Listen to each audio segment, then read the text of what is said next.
할렐루야, 관광 성도 여러분, 지금은 6월 8일 화요일 새벽 예배 시간입니다. 우리 함께 사도신경으로 우리의 신앙을 먼저 고백하겠습니다. 전능하사 천지를 만드신 하나님 아버지를 내가 믿사오며 그 외아들 우리 주 예수 그리스도를 믿사오니 이는 성령으로 잉태하사 동정녀 마리아에게 나시고 본디오 빌라도에게 고난을 받으사 십자가에 못 박혀 죽으시고 장사지 사흘 만에 죽은 자 가운데서 다시 살아나시며 하늘에 오르사 전능하신 하나님 우편에 앉아 계시다가 저리 오르사 산자와 죽은 자를 심판하러 오시리라. 성령을 믿사오며 거룩한 공회와 성도가 서로 교통하는 것과 죄를 사해 주시는 것과 몸이 다히 사는 것과 영원히 사는 것을 믿사옵나이다. 아멘. 오늘 우리가 읽으실 하나님의 말씀은 다니엘서 11장 40절에서 호세아서 2장 15절까지입니다. 다니엘서 11장 40절에서 호세아서 2장 15절까지 말씀인데요. 저는 오늘 하고 내일은 호세아서 1장에 아주 중요한 메시지들이 있어서 그 호세아서 1장을 가지고 말씀을 전하도록 하겠습니다. 오늘부터 이렇게 호세아서를 시작으로 우리가 평소에 잘 알지 못하는 소선지서들이 시작을 하는데요. 제가 요즘에 그 청년부에서 계속 소선지서 강의를 하고 있고 또 그러다 보니 이렇게 호세아서를 다시 만나게 되었습니다. 그래서 청년부에서 했었던 말씀을 가지고 이렇게 정리해서 이틀에 걸쳐 말씀을 먼저 전하도록 하려고 하는데요. 우리가 소선지서의 대표적인 상황을 먼저 알아야 됩니다. 소선지서는 바로 이스라엘과 남유다가 멸망하기 직전부터 선포되는 하나님의 말씀이기 때문에 하나님의 꿈, 하나님의 소원, 하나님의 마음에 집중해서 이 책을 봐야 하는데요. 하나님의 메시지는 하나입니다. 지금 나에게 돌아와라. 여호와께 다시 돌아와라. 이것이 아버지의 가장 큰 마음입니다. 그 마음을 가지고 소선지서를 보면 조금 더 선지서를 보는데 이해하기에 도움이 되지 않을까 생각이 들면서 첫 번째 바로 호세아서를 오늘과 내일에 걸쳐서 1장 가지고 말씀 전하겠습니다. 먼저 호세아가 누구인가? 호세아의 이름을 먼저 알아보면 그 성경을 보면 그 사람의 이름이 굉장히 중요한 경우들이 많이 있어요. 그 중에서 예수님 하면은 예수님의 이름 뭐죠? 바로 자기 백성을 구원하시는 분입니다.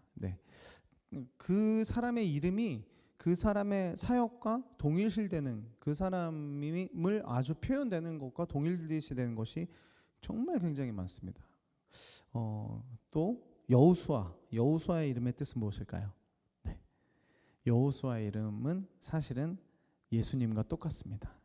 헬라식으로 하면 제수스 해서 이제 예수님이라고 한다면 이제 구약식으로 가면은 이제 여호수아가 되는 거거든요. 그래서 사실은 여호수아가 예수님의 이름이 똑같은 것입니다. 그래서 이 여호수아의 이름 자체가 사실은 예수님을 표현하기 때문일 수도 있지만 그래서 출애굽을 해서 가나안 땅에 들어가는 것이 바로 여호수아가 가나안 땅인 천국에 들어가는 것처럼 묘사가 되는 경우들이 굉장히 많고, 그래서 이것을 이렇게 신학적으로 풀어보면은 결국은 이 여호수아가 예수님을 상징하는 것으로 또 이렇게 보여주는 경우도 많이 있습니다.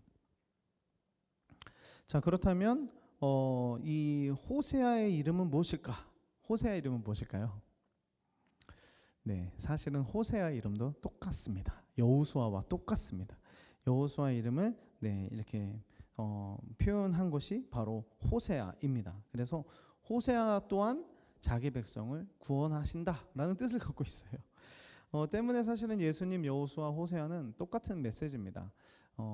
호세아를 예수님을 여호수아를 통해서 하나님께서 어떻게 구원하고자 하시는가에 대한 그 하나님의 구원의 소망이 표함되어 있는 것이 바로 호세아서입니다.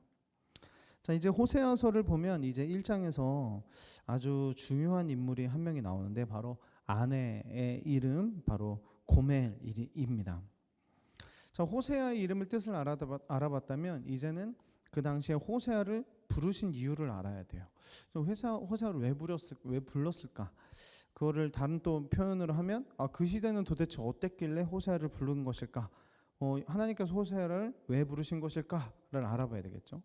그래서 그 당시의 시대를 배경을 알아봐야 하는데 그 남쪽의 유다 그리고 북이스라엘이 있습니다. 그리고 왕들의 역사가 쭉 남쪽 북쪽으로 이어지는데 북쪽의 첫 번째 왕이 바로 여로보암이고요. 그 여로보암이 대표적인 북쪽의 왕이지만 이 여로보암이라는 이름만 기억하고 있어도 소선지서가 굉장히 많이 이해를 할 수 있습니다. 왜냐하면 여로보암 2세, 그러니까 그 후에 북이스라엘 여로보암이 첫 번째고 후에 여로보암이 또 다시 등장을 하는데 이거는 여로보암 2세라고 불리는데요.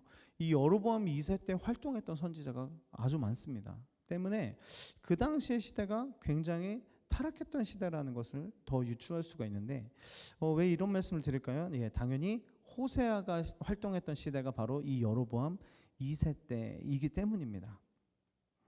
때문에 호세아는 남쪽이 아닌 북이스라엘에서 활동을 했고 북이스라엘 중에서도 여로보암 2세 때 활동을 했다는 것을 알 수가 있어요. 자, 그렇다면 왜 호세아가 이렇게 처절하게 선포를 했을까? 일단은 남쪽은 그래도 히스기야든지 뭐 요시야든지 하나님을 믿었던 왕들이 조금 있었어요. 그러나 북쪽은 단 한 번도 하나님을 믿은 왕이 없습니다. 그 중에서도 이 여로보암 2세 때는요, 참 얼마나 패역했는지 오히려 잘 살던 시대입니다. 굉장히 이렇게 경제적으로 풍요를 누리던 시대예요. 그런데 문제는 풍요를 누리다 보니까 이제 등 따시고 배부르니까 하나님을 안 찾는 것이죠. 그거를 넘어서서 이제 등 따시고 배부른 그 모든 원동력이 바로 가난한 자들을 핍박하고 막 빈부격차가 심해져서 잘 사는 사람들은 훨씬 잘 사고 못 사는 사람들은 굉장히 힘들던 시대가 바로 이때입니다. 게다가 자기들이 잘된 그 모든 이유를 막 우상들에게 돌리기도 하고 심지어는 자기들의 의의죠. 우리가 예배를 열심히 드렸기 때문에 제사를 열심히 드렸기 때문에 이렇게 축복을 받은 것이다 라고 자화자찬하던 시대가 바로 이 시대이기 때문입니다.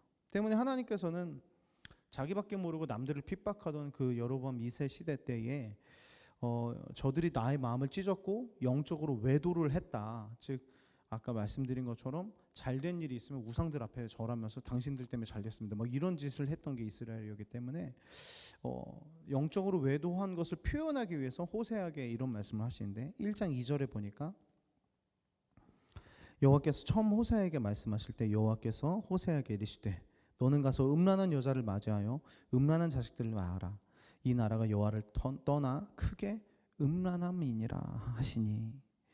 호세아에게 명령하셨던 것은 뭐 내 말을 전해라, 뭐 저들을 혼내라 이런 것이 아니었습니다. 오히려 행동을 요구하셨는데 그 행동은 사실은 굉장히 상식 밖의 행동이었습니다. 왜냐하면 호세아는 사실 제사장이거든요. 제사장인데 제사장들이 몸을 파는 여인을 만나서 결혼을 하라 그리고 음란한 자식을 낳아라 라는 것은 이거는 말 그대로 말이 안 되는 이야기입니다. 그런데 하나님께서는 때로는 선지자들에게 이렇게 행동으로서 말씀을 전하게 하기를 원하시는 경우들이 있거든요.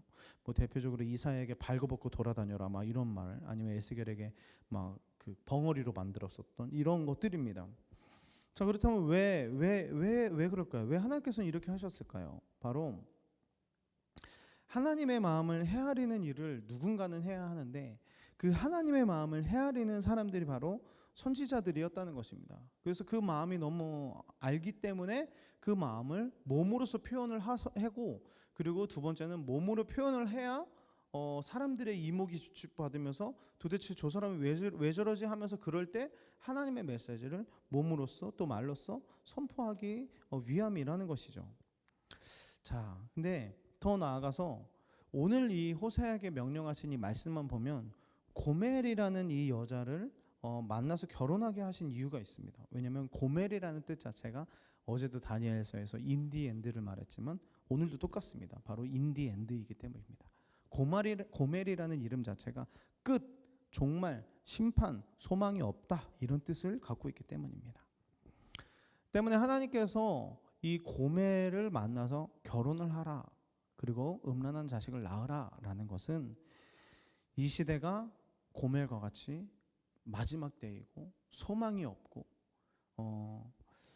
심판밖에 남지 않는 그런 시대이며 그런 인생들이라는 것입니다. 그리고 그들에게 결혼을 하라는 것입니다. 이제 말씀을 마무리하면서요. 이 말씀은 어찌 보면 뭐 항상 그렇지만 우리가 무슨 현상이 일어날 때만 마지막 날이다 이렇게 말하는 것이 아니라 우리는 항상 마지막 때를 살고 있다는 것을 기억해야 합니다. 우리는 항상 마지막 때를 살고 있습니다. 언제 오실지 모르기 때문입니다. 그리고 우리가 언제 죽을지도 모르기 때문입니다. 이런 시대와 이런 상황 속에서 우리는 어떻게 살아야 할까요? 네, 바로 호세아와 같이 하나님 마음을 헤아리고 이제 하나님이 주시는 명령, 그래서 저 수많은 고멜들을 봐라, 마지막 시대를 살고 있고 소망 없는 인생을 살고 있는 저들을 봐라, 그리고 너가 저들과 결혼을 해라. 그것을 통해서 아버지의 마음을 알고 아버지의 마음을 헤아릴 수 있는 우리가 되어야 한다는 것입니다.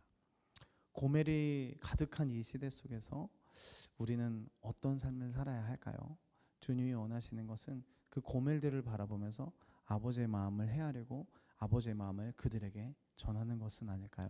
오늘도 우리 주위에 있는 고멜들을 생각하며 사랑을 실천하고 아버지의 마음을 위로해 드릴 수 있는 우리 광학교회 성도님들 되시기를 축복합니다. 네, 주기도문으로 화요일 새벽 예배 마무리하겠습니다. 하늘에 계신 우리 아버지여, 이름이 거룩히 여김을 받으시오며 나라가 임하오시며 뜻이 하늘에서 이루어진 것 같이 땅에서 이루어지리이다. 오늘날 우리에게 일용할 양식을 주옵시고 우리가 우리에게 죄 지은 자를 사준 것 같이 우리의 죄를 사해 주옵시고 우리를 시험에 들게 하지 마옵시며 다만 악에서 구하옵소서.